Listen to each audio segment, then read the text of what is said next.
Holy cow. Sorry guys. Oh my goodness. Appreciate your patience. Oh my goodness. All right. So I was frantically trying to figure out what was going on. So let me catch up a little bit on the chat. Can you guys hear me? Hopefully everyone is still there and hasn't left me. So, all right, got some people from the UK and drinking coffee and relaxing. Good, good, good, good, good. Yay, I'm here, I'm here, I'm here. Yes. Can you hear me? You can hear me? Yes. Okay. Yeah, so sorry about that. I think like the other day I did like a clear the cookies and cache and all that kind of stuff, and it erased all my settings, so my software wasn't connected anymore. So I had to reset all that, and thank goodness for Google. I was able to do a little Google search and finally found out what I needed. So yay, I'm so glad. Good to have you guys here with me. I appreciate it. All right, so it looks like we got people from all over: Indiana, Florida, Washington, Boston. I saw somebody earlier said they were from the UK. Yeah, I'm in Pittsburgh, Pennsylvania area.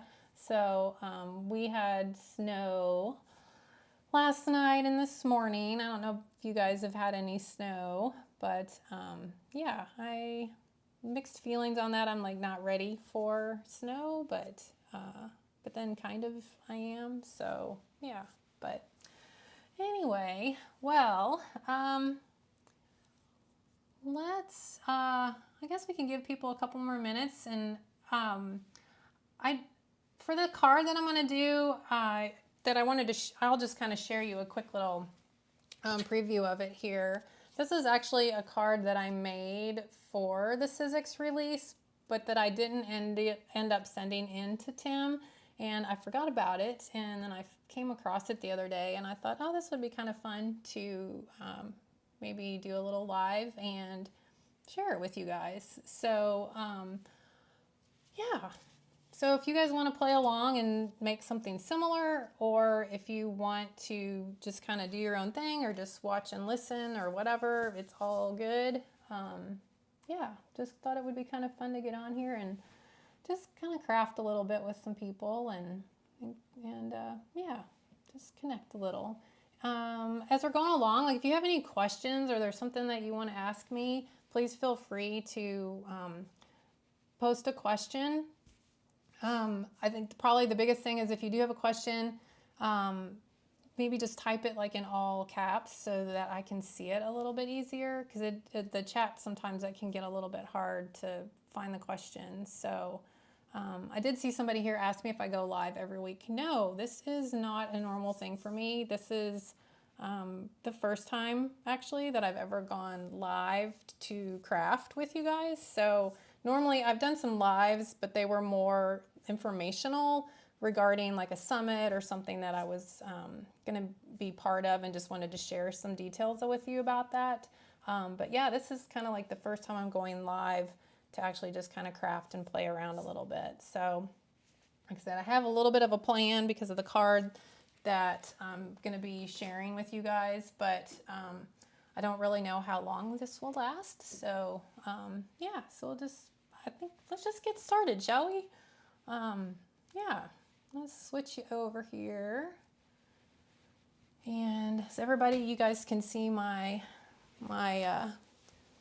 stuff here. So get myself sorted. I'm gonna get my hair pulled back. I don't know about you guys, but if you have long hair, I don't know. I just feel like I gotta pull it back and get it out of my way for crafting, or I end up with it in my stuff. So, all right. Well, so the first thing for me is like, I'm just going to start off with the background, and that's almost always where I start off with everything. So that's what I'm going to do here. The background on this card actually uses a piece of pattern paper from one of Tim's idea-ology packages, the backdrops. This one I think in particular was maybe from the Christmas one from last year, but there are tons of great papers in his paper packs. So, you know, if you don't have the Christmas ones and maybe you have one of the packs, I think he came out with one last year that was like a neutral package of papers. So something like that would probably work. Or you could just use plain, you know, paper. Like I would recommend something that can kind of tolerate some mediums because we're going to be adding some paste and doing some heat embossing. So yeah, I'm gonna start off with that first. But the first thing I want to do is I'm going to trim this down a little bit and just cut it down so that it's the size I want for my card. And if you've been following me along here much, you know I almost always like to matte my cards. I don't know, I feel like it frames them and I like that framed effect, I guess. So yeah, so this is, I typically do like an A2 size card, so that's what I've got here. This is cut down to 4 by 5 1/4 inches, so you can't see my hands. I can see them. Let me look and see. Oh, I need to switch over. All right, camera didn't switch. Okay. Programming camera. Is that better? There we go. Thank you, thank you, thank you. I can't see you. You can hear me, but you can't see me. Is it better now? I am having all kinds of issues today, aren't I? Oh my goodness. All right, so just so you can kind of see, this is the paper that I'm working with, and it's just some of the pattern paper that I mentioned, and I've just cut it down to size that I wanted. So, you know, whatever size card you're going to be working with is fine. I did forget one thing, and if you all will just bear with me a second, I need to get some water, and you guys might want to do that too because we're going to be using some paste. We need a tray with some water in it, so I am going to go grab that real quick and be right back. Be 2 seconds. And you can hear me as I move along, so I got my microphone with me.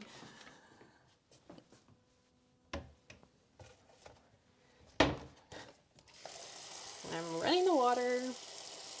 All right, there we go.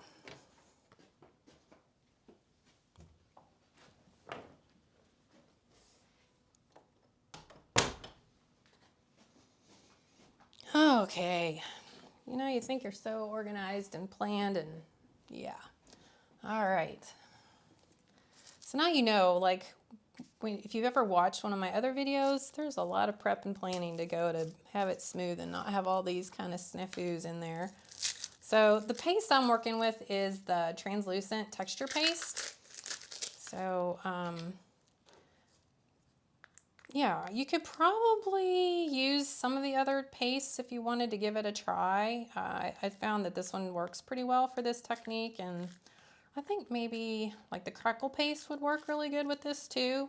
I know I've seen several of the other makers use it, use some different pastes with it, and I just got this, I think it's like the floral deco stencil.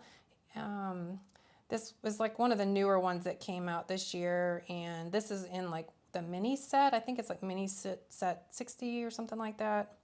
And I'm just gonna hold it in here in place. If you want, you know, to tape it down or anything like that, you can, but I'm just gonna put a little bit of some of the paste here in this upper corner. And I'm not gonna cover the whole paper, so just kind of get a little bit across there, and then before I pick that up, let's get a little more paste. And I'm just gonna peel that up and kind of position it down here in this lower corner and kind of do that same thing again. So, and I always like to remind people, like when you're putting the paste on, kind of think about like you're putting butter on your toast. Kind of think about it that way. And then just a nice thin layer. If you can't see your stencil, you probably have too much paste on there. So just kind of keep that in mind. And then of course, once we're done here, I'm gonna put that into my water. And clean off my palette knife. Oh, hey Mary, I'm glad you're here too.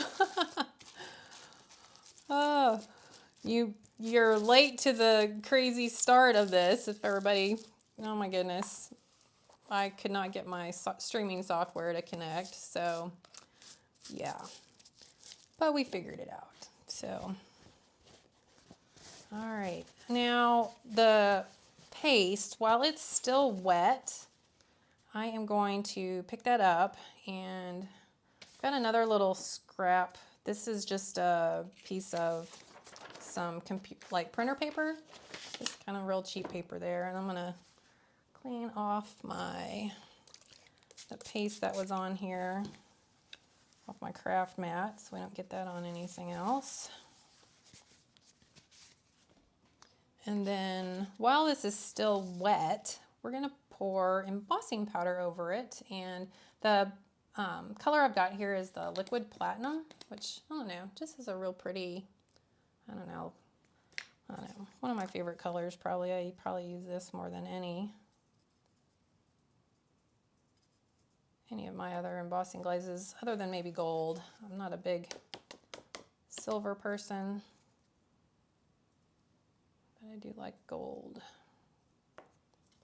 So that said, if you want a different, go a different color with this, go for it. If you want to make it more festive and, do like red or green or something like that, that would be cool. And now we're gonna, like at this point, we're just gonna set this to the side and let it dry. This paste that I'm working with, well, we are gonna be heating it, but you don't want to heat it to try to dry the paste, so we're just going to let it dry here for a little bit, and then we'll come back to that afterwards. So I'm going to put all this back in my jar here so we don't have to waste any of that. Listening while you work. Hey, Kelly, yay. I love it. Oh, goodness. Yeah, that powder's really pretty, and then once you heat it up, it gets even prettier for sure. So, anybody have any questions? I'm just gonna chill here with you guys if you don't matter. Doesn't matter to you. I just wanted to do a little crafting and mix it up a little bit today. So, all right. So while that background is drying, I'm going to just kind of go over a little bit of what I did to like embellish this card. Because really, I mean, this card is pretty simple, but it does take a little bit of some prep. And the die sets I used on this one are the Vault Festive Wreath. And I think this one's Vault Holiday Classic. So these were just released this year, but he's got other wreath dies that came out maybe a year or so ago, and then he had some other ones that came out earlier this year. So like just some examples, like you could, if you've got different wreath dies, just grab some other wreath dies to make this card. It's, doesn't have to be this exact one. And then I went ahead and did a little bit of my die cutting, as you can see. And I cut the one layer of a wreath from just some white watercolor cardstock so that the smooth side was up, and I'm just going to show you a little bit on some ideas on like how you can color your cardstock. And then I cut one out of some of the gold, I think this is like the sparkle cardstock that Tim has, but any kind of gold cardstock would work. Like this is just a little bit of shimmer, like a glitter to it, but it doesn't rub off or anything, which is why I really like it. And then one of the other things that I really like doing when I'm making, especially during the holiday season, as you can see, like I'll just make tons of panels of colored cardstock using spray stains. And yeah, so I'll just, like this one here, you can kind of see, I'll write what color it is on there somewhere, whether it's on the front or the back. And then I'll just have a whole big stash of these kind of ready to go and do my die cutting with. And so that's kind of what I've got here, is where I went and just die cut some of the pieces from some of the different colors. So like this one, I actually use like Lumberjack Plaid. And yeah, and then I've got these little greenery pieces that I cut from some different colors. So I've got, oh, I think, can't always remember what colors I use. So this is pine needles, and this one, iced spruce was one of the other color. And then I think it was shabby or bundled sage. That looks like bundled sage, yeah. So, and that's my Lumberjack Plaid. So those are the colors. And then I also had a little, to do for the center of the flowers, I did some fossilized amber. So does anyone want to see how I do the backgrounds, like how I spray it? If anybody says yes, I will happily pull out how I do that. But yeah, it's definitely a time saver. If you want this look, yes, Jenny says yes. Okay, that would be great. All right, we will. Let's do it. Okay, so let me grab some watercolor cardstock.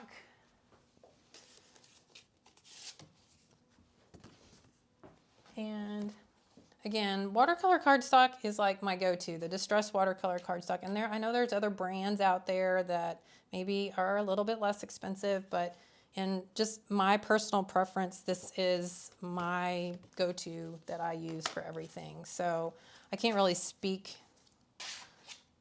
you know, to any other papers at all. So, but what I like about doing the spray backgrounds is it gives you that really cool, I don't know, distressed look. And, but, you know, if you are looking to be, you know, faster with it, obviously cutting all of this from this like solid colored cardstock is an option. So I think a lot of it just depends on how many cards you're wanting to make. And you know, for me, like I really like to do more, I don't know, maybe about my max on like mass producing cards is about 5, and then I'm ready to like play with some other goodies that I have. So yeah, so I think really some of that's just personal preference. Why don't we do ice spruce? Trying to figure out what colors I want to try. I had grabbed a couple of them here, and actually no, let's do bundled sage. Okay, so spray backgrounds. I've got my cardstock in here. I like to cut it down into like A2 size panels. So I take an 8.5 by 11 sheet of the watercolor cardstock, cut it down into 4 pieces, and I just find it's easier for me to manage the spray on a smaller piece versus like trying to spray a whole big 8.5 by 11 sheet of cardstock. Yeah, I'll do a bunch of these all at one time normally. So especially when it gets around the holidays, and I know like I'll just grab all my green sprays and the red sprays and the browns and then just kind of do a bunch of that. You know, but you could do this any time of the year if you just wanted to have a, you know, kind of a stash of them. So for me, I always work in a splat box just to kind of keep the spray from getting everywhere on my craft desk. It just makes cleanup easier. And I put some paper towels in the bottom of it to absorb the excess ink. And in here right now, I've just got, you know, even if there's some, like this is from another project that's in here, I'll use this until it gets pretty dirty. So, and then with the sprays here, this is like also, I find like a good way to practice spraying, just taking one color and getting comfortable with the spray. Yeah, the Ranger paper is from Distress for sure. Frosty Dies, nice, yay. I'm glad you guys are playing along or watching, whichever, I do not care. I hope to see the way you're having some fun. But I do find this like an easy way to get comfortable with sprays, because I know for me, like I'm getting much better about it, but I get nervous pushing the nozzle down and I'm afraid where it's gonna go. So this is kind of a good way to like warm up this with the sprays and get the sprays going. So I just like to spray, you know, directly to the paper and get some ink on there. And then at this point, you could leave it like this if you really like that kind of a speckled effect, and then like set that to the side to dry or use your heat tool. Or you can also add some water and kind of get that color moving around a little bit more if you want some more color on there. Just spritz some more on there. And then from here, I kind of just tilt it around and get that ink moving. And just kind of, yeah, just move it around like that. And then from here, you can kind of just grab your heat tool and start drying it. And it's gonna, just the nature of paper, when it gets wet, it's gonna curl up.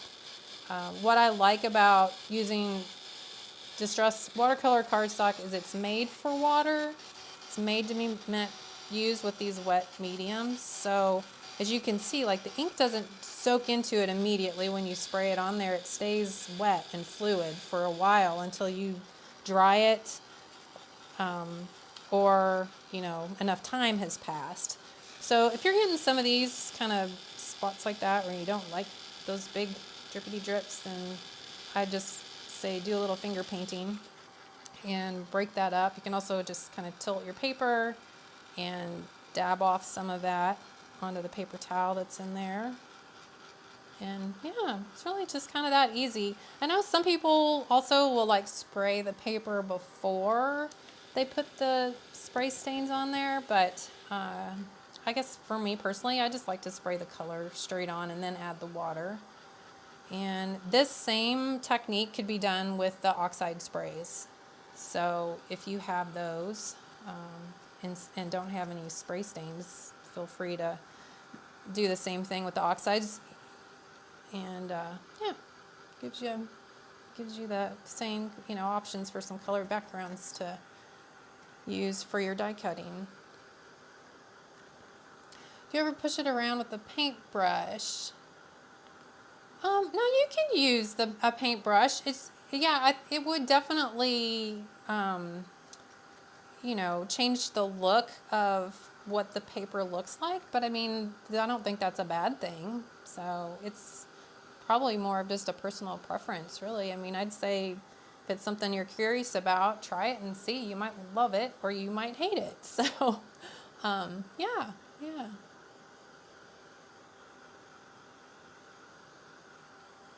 So, yeah, it just takes a little while for it to dry, and you can always, you know, if you want to dab off some of that, you can.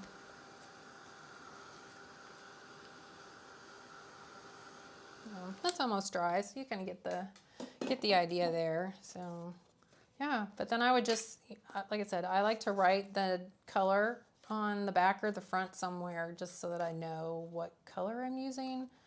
That way, if I'm trying to coordinate it with something else, or if I maybe only had like a little piece of this left and I needed to make more, I would know what color it was, so I could do that. So yeah, hopefully you found that. You only spray it once. Yes, I do usually only spray like that one layer when I'm doing these kind of backgrounds. Now, that said, if you want this, because this is, especially bundled sage, I mean, it's a nice kind of, I'd say more on the lighter side of the distress colors. If you kept, like if you dried this and then sprayed it again, it would get darker. And maybe that's the color you're looking for. I'm fine with just this kind of light mix of dark and light that I got because of the way the ink was kind of flowing around. So yeah, just always, like, for me, it's just options. And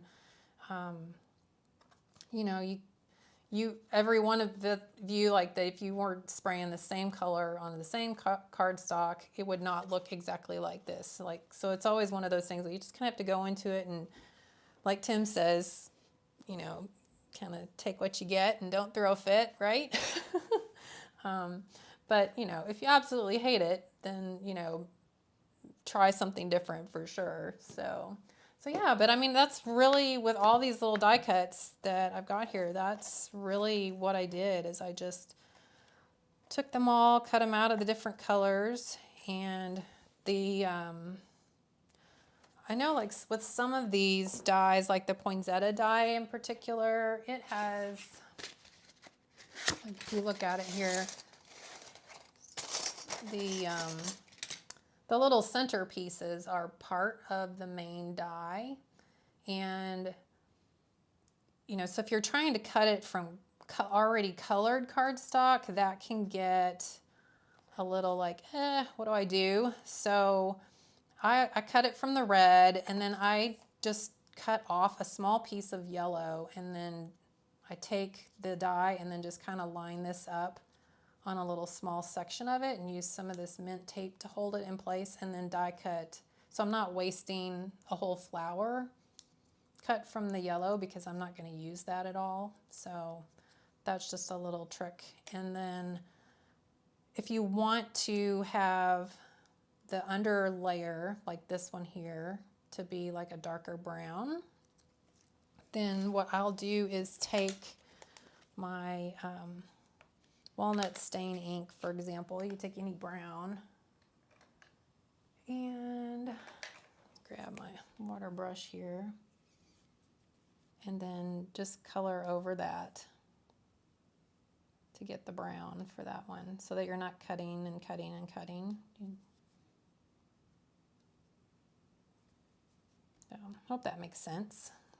Probably seeing it here helps a little bit. So yeah, and then you just let that dry, and then you can layer those together and get that center so that it has that like it's showing here. So I've got the brown layer underneath that. But if these are like also like these little dies can be kind of finicky. I don't know about you guys, but sometimes I leave off some of the layers because it's just too much. So if that said, maybe you just go with just these pieces, like the yellow piece, and just glue it on there and don't worry about that brown layer at all. So just some options for sure. And now if another option that I wanted to share with you too, just that's kind of quick, is you could cut everything from the watercolor cardstock just before it's even colored. So that's what I've got here, some of these different pieces. And then what you can do with that, you could take your spray stain and spray this, or you could take your distress ink or distress oxide, whatever you're wanting to use. And then you can just run that through the ink on your mat there and color the die cut that way. And then you can just set that to the side and let it dry, or use your heat tool and dry it. So just another little idea for how to add color. So that's another way that you could kind of mass produce things, is like just die cut, you know, a bunch of these. Ooh, getting ink on this stuff. So you could just die cut all your pieces from the cardstock and then color it. So you can kind of go either way, really. So, and then, yeah, then from here, we'll just give that a little dry. Now I do find though, like that when you do the ink smishing, the color is really lighter because you're adding, you know, quite a bit of water to get that ink move in there. So a lot of times I'll have to, you know, smush this in multiple times to get it the darker color.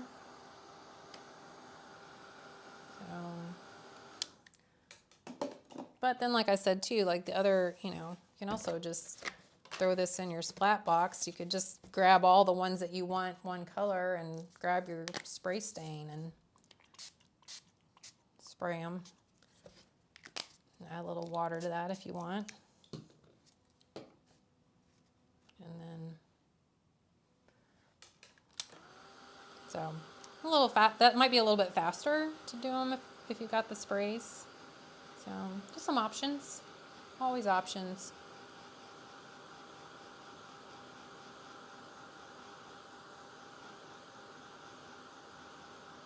Thank you guys, I appreciate it. Love the smudge technique, yes. Pamela, the smudge technique that's probably one of my all-time favorites. I think I've said that multiple times, but yeah, I love the smudge technique. for sure.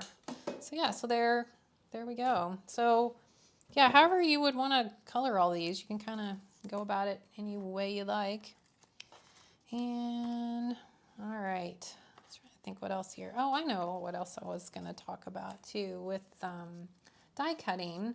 All those little like pieces that are in there. Just one of the tricks that I like to use is there's like a die cutting kit that comes from Sizzix, and there's like a Tim Holtz one that's black, and it has this kind of like really soft spongy pad that comes with it, and then there's another kit that comes with like the embossing tools that have like the rounded tool pieces here, and that comes with like a more firm foam pad, and that is the pad that I like to use when I'm working like with my die cuts and just kind of rolling over to get those little pieces out.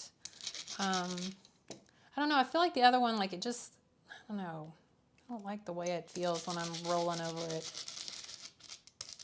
So I like this a little bit better, and then it just gets off all those little like white edging that you get when you die cut. Is anyone else with me on that?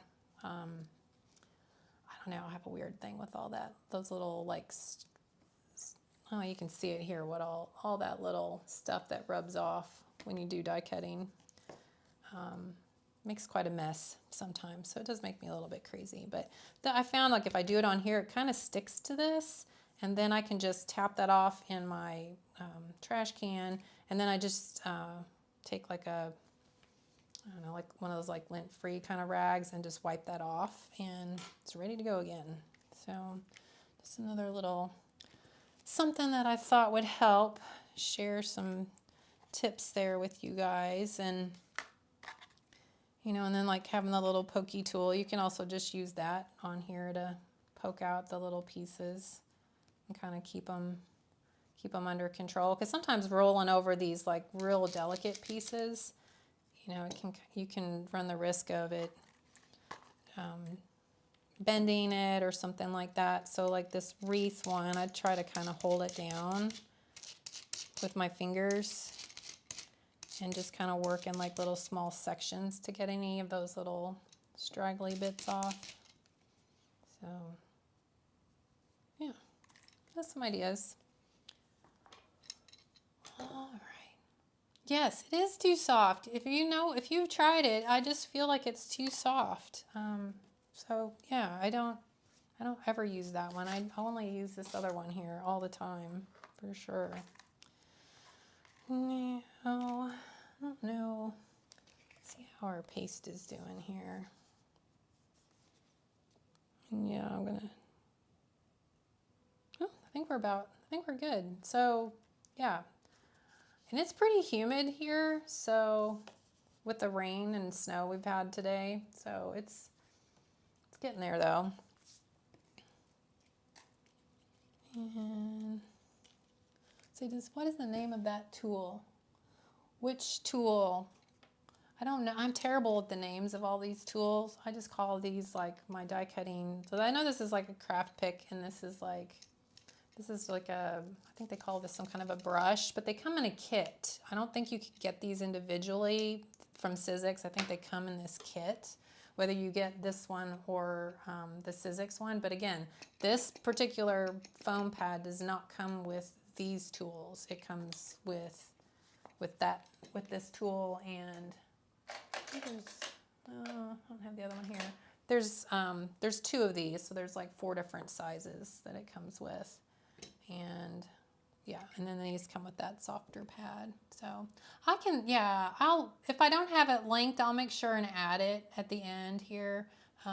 It's a little bit of a challenge for me to add links during the video, but I will definitely get it added, so just make sure you check back. Yes, the foam, like this more, well, yeah, this foam, this real thick one, you can use these little round edges to emboss the folders or the folders. Oh my goodness, my brain is thinking embossing folders. The dies, and if you like roll over it, it will. I'll just do it here with this one. It won't hurt anything, and it will cause the petals to curl, and then I lost my other one. The smaller one's hiding from me somewhere. And then you just can take that and like squish it down in the middle, but I would probably use one of the smaller ones to do that. And then it just makes it even more dimensional. So certainly something you could do. I just feel like for this, like especially for Christmas cards, unless this is just a one-off, that just adds a whole nother level of time and work. So yeah, but go for it if you really want to do that dimensional, because it really does make it beautiful to create that dimension with the embossing tools there. Yeah. Does anybody else have any questions at all? Let me know. Just kind of checking the chat there. All right. Is everybody doing good? What is everybody working on? I saw somebody say they were working with Mr. Frosty. Yeah, I don't have time for that either, Pamela. Yeah. So, yeah, I get it. Definitely. Yeah, I saw somebody say they were working on something with Mr. Frosty. And, yeah. Yeah, Jenny said she was working with Mr. Frosty. So, working on a birthday card. Oh, I just finished up some birthday cards myself for an upcoming video. Yeah, Mr. Frosty is super cute. Super, super cute. And I think somebody said something about the dies. I think they're coordinating dies for those from Simon Says Stamp. But I don't think the images are too bad, especially well, some of them, maybe the smaller snowman maybe would be a little bit fussy to cut out, but I think they'd be pretty easy to cut out if you don't have the dies. Can you spray the stains and oxides together? Yes, ma'am, you can. Yeah, if you want to make like custom backgrounds, or your own custom colors. Let's see if I've got one in here that's still, I may have used it all. I think one of my backgrounds I'd made, I had sprayed. I think this one might be it. So this is a combination of peeled paint and forest moss. So it just gets you a little bit darker than peeled paint and a little bit lighter than forest moss. But yeah, you could totally mix colors together. And if you want to mix the oxides and spray stains, you can. Just remember that the oxides have a pigment in them, so they're going to kind of take over and cover over whatever you spray them on. So once you start adding oxides, you can't put spray stain on top of it and get that color from the spray stain. The spray stain color is going to be absorbed by the oxide, and the oxide's going to take over. So just kind of keep that in mind if you do start mixing colors and are wondering what's happening and why colors aren't showing up when you're spraying them. Christmas cards. All right, got lots of people working on Christmas cards. Yes, yes, yes. That has been my goal, trying to get them going here. I've got a weekend coming up where I've got a friend coming in town. We're going to work on cards, and then on that Monday afterwards, I'm going to be working on some Christmas projects with Mary Polanco that I saw peek in here earlier. So I don't know if she's still here, but yeah. So I've got some Christmas crafting coming up. That I just love this time of the year for sure. You're done with your cards, Levon? Oh my gosh! Wow. Kudos to you. I would love to say I'm finished, but yeah, nope. I'm usually working on them for at least through the beginning of December. So, and then hopefully then it's getting them all, written and addressed and mailed out and all that good stuff. So yeah. Copic pigment pens. Interesting. All right, yeah, it's good for you, Levon. That's good for you. Yeah, that would be nice to know, but try not, don't let it stress you out either. Like if, you know, one year I think I just decided, okay, I'm just not sending cards to certain people because I just didn't have enough cards finished. And sometimes you just got to let it be what it is and enjoy the season too. You know, the main focus needs to be on time with your family and all that. So it's not worth stressing out over for sure. All right, well, I am going to move on a little bit to the sentiment that I'm using here, and that is again from this set, which I love the font on these. I was so happy when he brought these back for the Halloween ones and the Christmas ones. I was so excited about that. Yeah, I'm kind of a little bit of a Halloween and Christmas crazy person, so yeah, I was very excited to see those back. Now this, I went ahead and cut from some of the black Kraft stock, and let's see a piece of that. Not a piece of that somewhere. Where'd you go? There it is. So this is just a bigger piece of it, but it's the paper that has like the Kraft on the back side and then the colors printed on the front. And this is starting to get hard to find, and I don't know if I missed it somewhere that Tim said this was being discontinued. So I currently have a multiple pack stash of this, but I will be very, very, very sad to see this go because I don't know, I just love it so much. I love being able to sand it with some sandpaper and get that kind of quick distressed effect. I use it all the time. It's really, really one of my favorite things. So well, this is leading basically is I'm going to be using a piece of this for the background of the card. And then as you can see, I also cut one of the sentiment pieces from it. And then I cut the sentiment piece a couple more times just from some of Tim's, the Kraft stock that he has. So, but you could use any heavier cardstock if you wanted. I just chose the Kraft stock because I want to glue these together just to make this more sturdy, and then you won't have like those white edges to deal with because the Kraft colors are kind of coordinate with each other. So and then another thing I just happened to notice, I must have used my Xyron on this when I cut it out. So what I must have done, well, yeah, what I did do is I ran this paper through my Xyron machine, and now that puts like a sticker on the backing of this, and then you can just peel off that liner and then adhere that to whatever, lots easier too. So another option for ways to glue these little pieces, because you can see like that is barely hanging on. So once I get a few layers on that'll glued together, that'll kind of help with that. So now I'm trying to think, does anybody have any questions about anything? I know I love this black the true black, the black heavyweight stuff. It is like velvet. Yeah, it's gorgeous. This is different than that. This isn't the same thing, but yeah, that paper is really, really pretty, really pretty.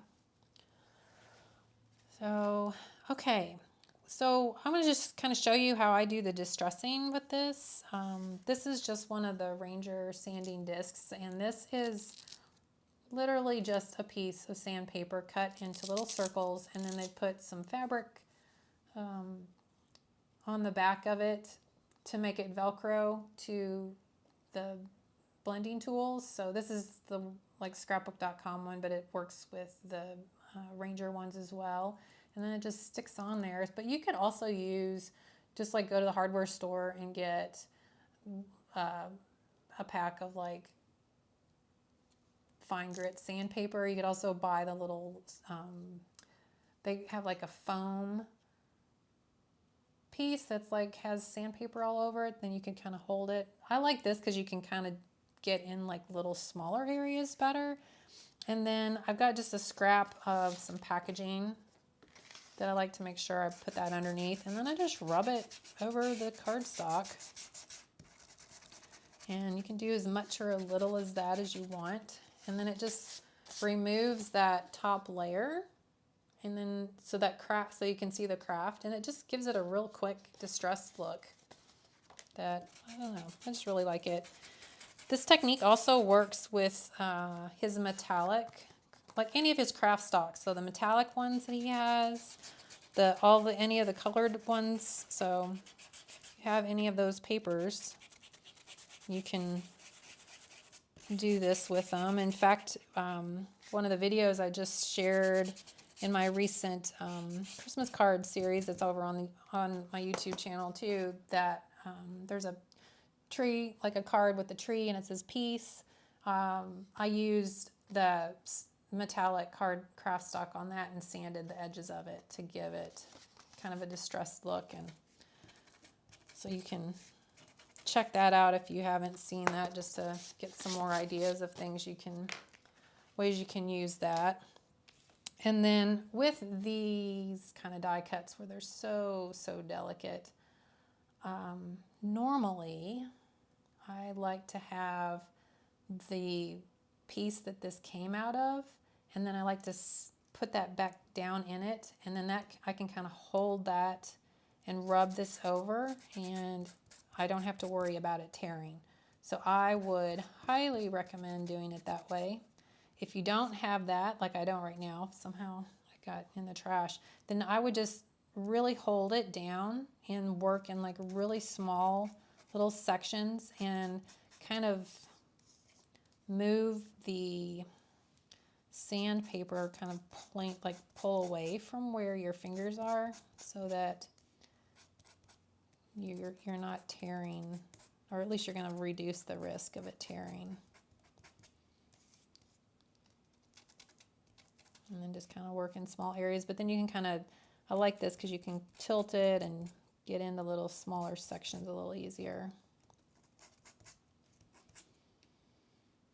So yeah, it's, like I said, definitely one of my favorite fast and dirty distress techniques for sure. So like I said, I don't know if this paper is going away or not. I haven't heard, but if somebody else heard anything. Is the black Kraft cardstock the same as the metallic ones? It's the same in the sense that there's like a Kraft backing on it, and then there's the, you know, different color or the metallic on the front of it. Yep, for sure. So, but yeah, so that technique will work with all those papers. Now, I don't know that it would work with the glitter, like that sparkle paper here. I mean, it's kind of on a craft background, but I tend to think this is like layers that are put together. So I don't know. You could try it on there and see, but I don't know. I'm not sure why you would want to do it on this one. So anyway. And then, you know, once you're done with the sanding, you're going to have all this like dust everywhere. So, you know, you can grab a lint-free rag or a Swiffer and just kind of wipe off that dust. And yeah, I'm going to check our background, see how it's going. I think it's about as dry as it's going to get. So, and then I don't know that you guys, I don't guess this may be a silly question, but do you guys want to see me like assemble these flowers, which will take forever to put together on the card? I really wasn't intending to like assemble all these little pieces during the video, but if people want to do that, we can, but it'll probably take 30 minutes or more. It takes a long time to glue all this stuff together. But yeah, let me know what you think.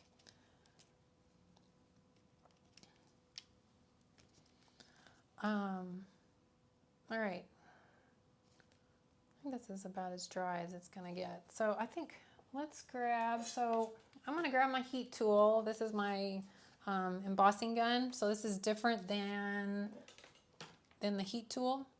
They both get super, super hot and will burn you. So you just need to keep that in mind. This one just blows like slower, and this one blows faster.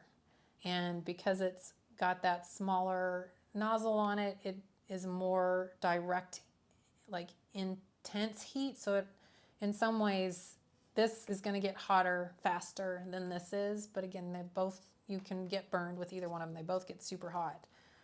So to me, they just serve different purposes for different things. You can heat emboss, like what we're going to be doing with the heat tool. It just takes longer for the powder to get hot enough to melt. This is just does it faster, so that's just always my preference. And yeah, so I'm just going to heat this up, and you guys let me know if you've got any questions or anything. I just think heat embossing is so magical, and yeah, always one of my favorite things for sure. And then because we put that embossing powder over that paste, it's going to really kind of give a cool effect here once we start heat embossing it. So I'm just going to keep kind of move this over that, keep it moving. You don't want to hold it in one spot for too long. Once you kind of see that it's changing, move on to the next spot so that you don't burn it. But you will see it bubble a little bit, and that's just because of that paste. So a little bit of bubbling is fine, but like I said, just once you see it mostly start changing over to getting shiny, just kind of move on to the next area. And you know, you want to hold it back. I'm about that far away, so you don't want to be like straight down on top of it. And then, yeah, just keep going with it there. Yeah, it is magical. I mean, I still remember when I first learned about heat embossing, gosh, it's been over 20 years ago probably now, and it's still just as magical to me now as it was then. So, yeah. Make sure we got everything in there. Yeah, isn't that cool? Look at that texture. I love it. I don't know if you guys can see that. Hopefully you can. It's so cool.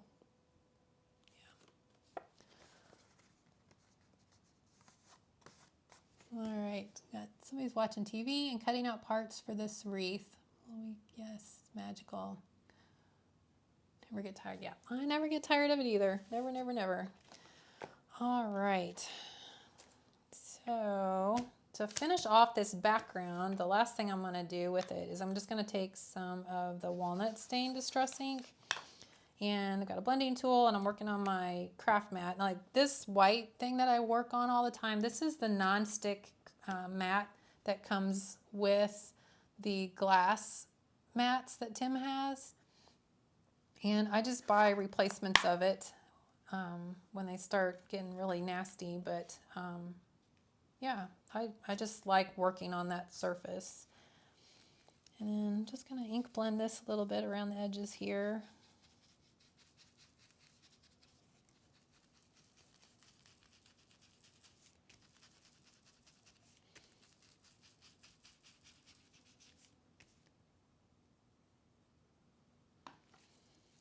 Oh, I see a question here. Give me 1 second. Let me get the inking done and I'll see what you're asking there.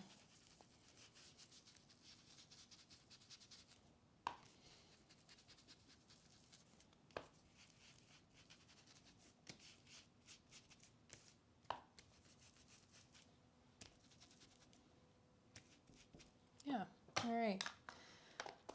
So now we got that. Going a little darker here. There you go. I'm just gonna blend that in a little bit more. And now I'm gonna take my sprayer and I'm gonna spritz this a little bit. Get some water droplets in there. I'm gonna grab a paper towel, and yes, that'll be fine. It'll be fine. I don't know what it is about the paper on the backdrops, but it is able to handle some water. So I'm always kind of surprised by that.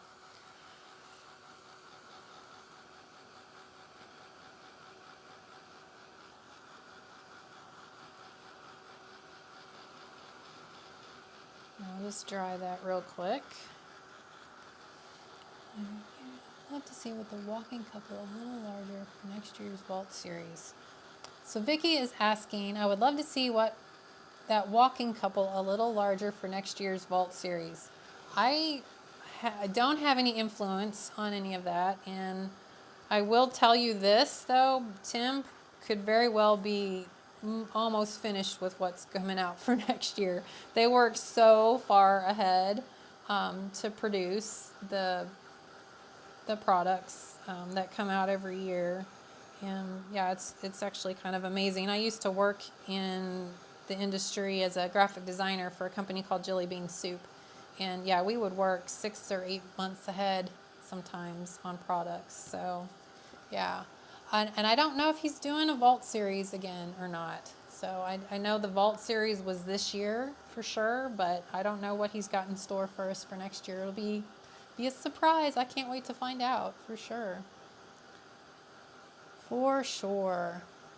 More archival ink colors. Yeah, I wouldn't mind a few colors myself. Some new colors there. Again, I don't know that I have any pull in any of that stuff, but you guys can always reach out to them. I think they've got a way to contact him through his website. Yeah. But yeah, the little water droplets, once you get it dried, just takes a few minutes with the heat tool. You could also just let it sit to the side and dry, but I always like to kind of tap off some of that excess water so it's not like getting oversaturated too fast. But then yeah, that just adds a really nice little distressed effect to the paper. And then, then you just finish off and adhere that to your background, and then all your little goodies, glue everything together. And then, I like to use a little bit of some foam adhesive to pop up the flowers, but everything else I pretty much just like glue down, kind of, I get a kind of an idea of where, how I want to create my little arrangement. And a lot of times I'll even take, like, if I'm going to repeat something, I'll take the one that I have already made and I'll lay everything out kind of on top of this and use that to kind of help me so I don't have to reinvent the wheel when it comes to arranging all the little pieces. So that might just be another little tip that would be helpful for you. And yeah. Any tips on how to clean the white mat? Are you talking about the Kraft mat, Tina, that I'm working on? That goes with the glass mats?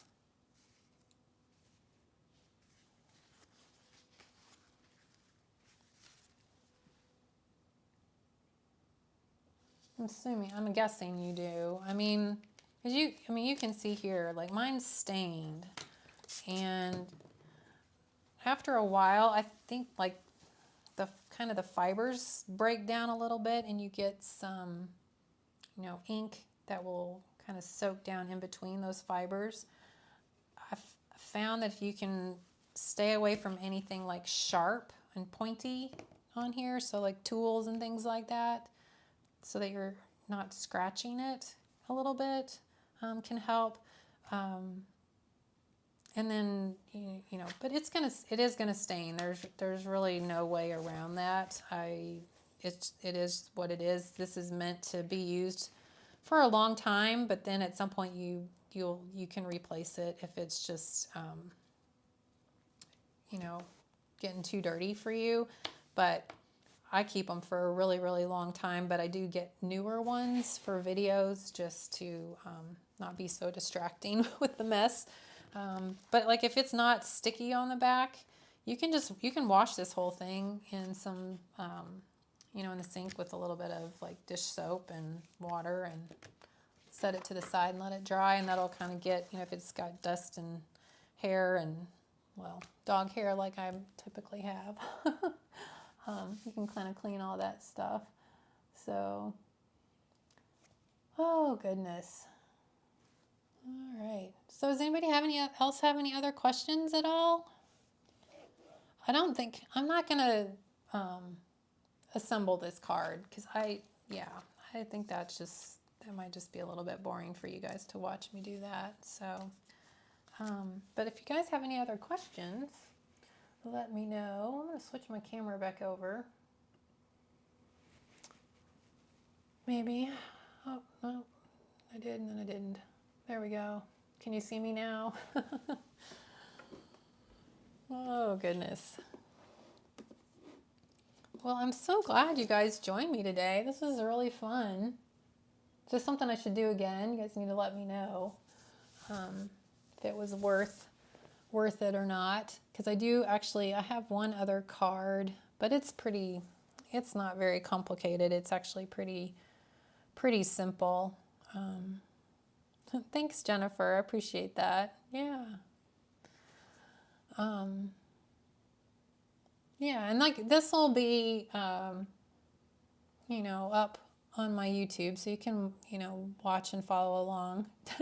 Definitely again. All right, so I'll keep that in mind. Can't make any promises because I did kind of just decide this last minute, so I was not sure how much interest I would have in this. So, but I can see there's there's a pretty good number of you here. So, all right, cool. Yeah, that definitely makes it worthwhile. So, that said, we'll try planning on maybe another one. Obviously not next week with Thanksgiving, but maybe the week after that.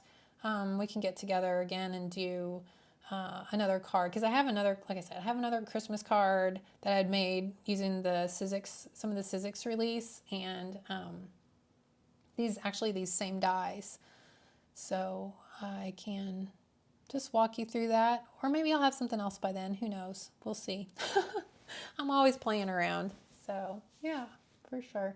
Yeah, and yeah, Tina, you were saying about replacing the mat. I mean, that's really, if it just getting to the point where it's just so gross and dirty and all that, you can't stand it, then yeah, there's replacements available.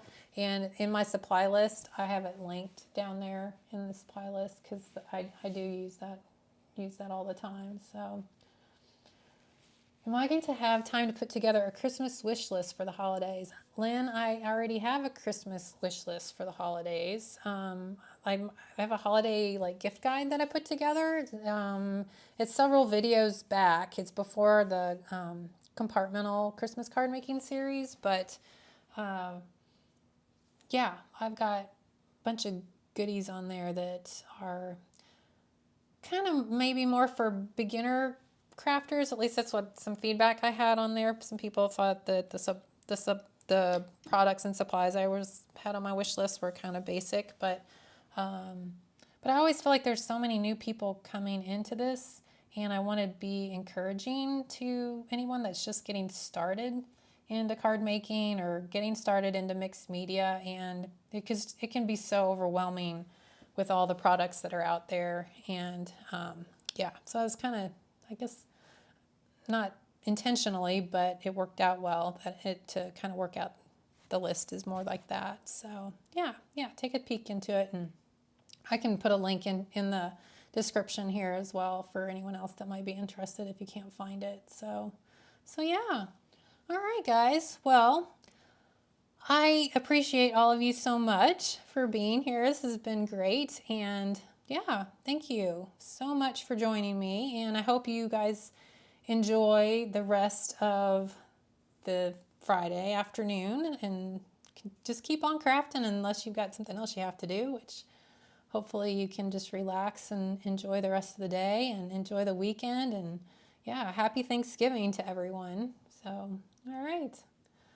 Well, thank you guys. I'm going to take off now and we'll see you again soon. Bye.